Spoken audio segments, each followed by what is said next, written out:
ते शेवटचे 40 दिवस 1689 साली छत्रपती संभाजी महाराजांना गद्दारीने पकडून औरंगजेबासमोर उभं केलं. स्वराज्याचा राजा बेड्या ठोकलेल्या अवस्थेत होता, पण डोळ्यात भीती नव्हती, तेथे फक्त अभिमान होता. औरंगजेबाने सांगितलं, इस्लाम कबूल कर नाहीतर मृत्यू.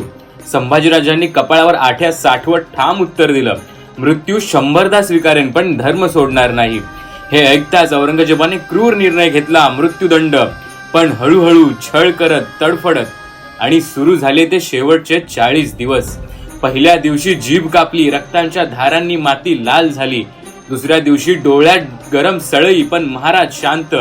मुखी एकच नाम, हर हर महादेव. तिसऱ्या दिवशी हातपाय छाटले, शरीर तुटलं पण आत्मा नाही. चौथ्या दिवशी अंगावर खिळे ठोकले, मांस ओरबाडलं. रक्ताच्या प्रत्येक थेंबातून महाराज फक्त म्हणाले, स्वराज्य, शिवराय, हर हर महादेव. त्या छळाच्या 40 दिवसांनी नरक ही लाजला असेल, पण संभाजी महाराज तुटले नव्हते, झुकत नव्हते आणि त्यांच्या डोळ्यात अजूनही स्वाभिमान तसाच होता.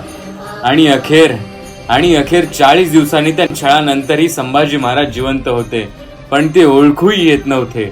शरीर तुकड्या तुकड्यांमध्ये, रक्त सुकून काळं पडलेलं, मांस गळून हाडं दिसणारी ती आकृती, पण डोळ्यांमध्ये अजूनही स्वराज्याचा अभिमान. शेवटी त्यांचा गळा छाटण्यात आला, अंगाचे तुकडे तुकडे करून भीमा नदीच्या पात्रात फेकून देण्यात आले. पण त्या तुकड्यांमधूनही महाराष्ट्र गरजला, राजे, राजे तुम्ही जिंकलात. आजही त्या रक्तानं ही माती सुगंधित आहे, आजही त्या वेदनांनी महाराष्ट्राचं मन गहिवरतं आणि आजही तेच शब्द काळजात घुमतात.